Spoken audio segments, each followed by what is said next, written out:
In Russia, propaganda-generated hope springs eternal, and no more so than at the news agency TASS. Europe is wising up to the fact that its sanctions policy against Russia is senseless and futile, was the quote on Monday from Sergei Zhelezniak, a member of the State Duma's International Affairs Committee. You have to hand it to Russia, it pursues some goals relentlessly.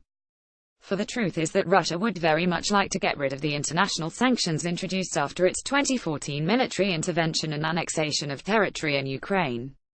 They aren't much discussed in Britain, but they matter.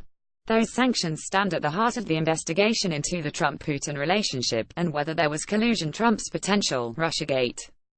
Seeking sanctions relief was part of the infamous June 2016 meeting between Russian emissaries and Trump campaign officials, among them Donald Trump Jr. Hillary Clinton was Secretary of State when sanctions were imposed. That was one of several important reasons why the Putin system and its army of hackers, bots, and trolls worked so hard to undermine her, if not to aid Trump's ascent. U.S. sanctions matter greatly because of America's global financial clout. But Vladimir Putin wants European sanctions relaxed just as badly as he wants those imposed by the U.S. out of the way. U.S. and European sanctions have generally been decided in a coordinated manner. Russian money is all over Europe. In a recent book, Russia and the Western Far Right, the researcher Anton Chekhovsov draws a connection between the Kremlin's support for populist movements across Europe and the leader's systematic denunciation of sanctions on Russia.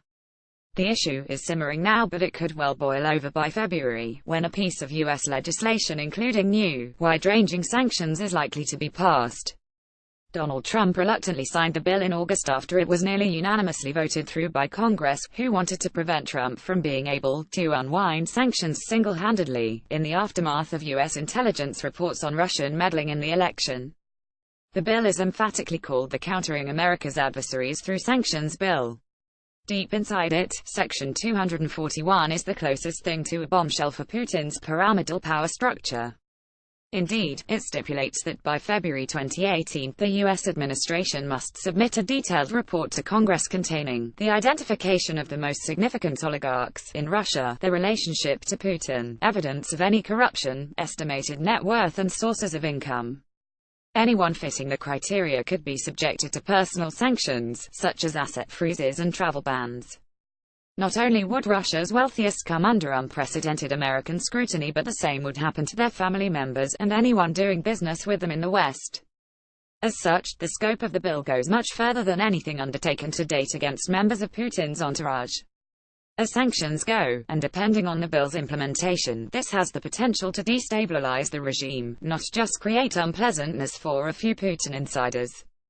Law firms have reportedly told oligarchs to divorce their wives and register their assets in their former spouses' names. As a result, there's been a whiff of panic among Russian oligarchs.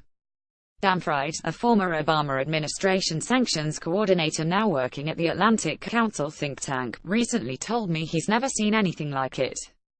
Russian oligarchs have been flooding Washington with lobbyists and lawyers to try to fathom what may be coming at them. They want to know whether a blacklist of names will be drawn up, says Fried, who's been contacted by some of these emissaries and smells desperation. Reporting from Russia, the Moscow Times adds that Russia's wealthiest are at a loss as to how to circumvent the coming blow. Some law firms have reportedly advised oligarchs to divorce their wives and register all their assets in the names of their former spouses as a way of keeping them safe.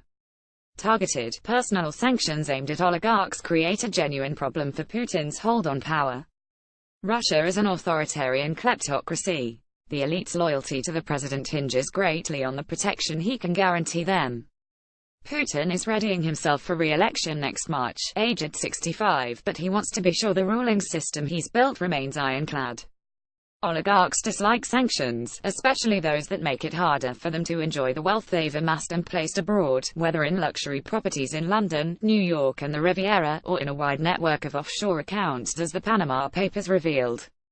The Russian establishment may sing the tune of nationalism, but it mostly prefers to live outside of Russia, knowing full well property rights are best guaranteed in places where there is the rule of law. Anyone doubting the shock this bill might represent should consider how the regime has reacted to the 2012 Magnitsky Act, which partly served as a template for the wider sanctions adopted in 2014, as well as those voted on this year. In his July testimony to the Senate Judiciary Committee, Bill Browder, a British-American businessman who led the campaign for the act, made clear how important it was for Putin to guarantee impunity for his cronies, and ensure that the system of illegal wealth accumulation worked smoothly. Moscow, in turn, has accused Browder of 3 murders in an attempt to frame an influential foreign critic. Putin may be popular, but oligarchs certainly aren't. Trump, meanwhile, says he has nothing to hide, and that he believes Putin's denials about meddling, but the sanctions are always in the background. During his trip to Asia, Trump complained that Russia has been very, very heavily sanctioned. They were sanctioned at a very high level, and that took place very recently. It's now time to get back to healing. The Trump administration has yet to fully implement the new sanctions. Indeed, there are many signs it is stalling, and reluctant to do so, but the clock counting down to that February deadline, just ahead of the Russian election, is ticking. Trump and Putin sit 5,000 miles apart, but they can hear it loud and clear. Natalie, nougayrède, is a Guardian columnist.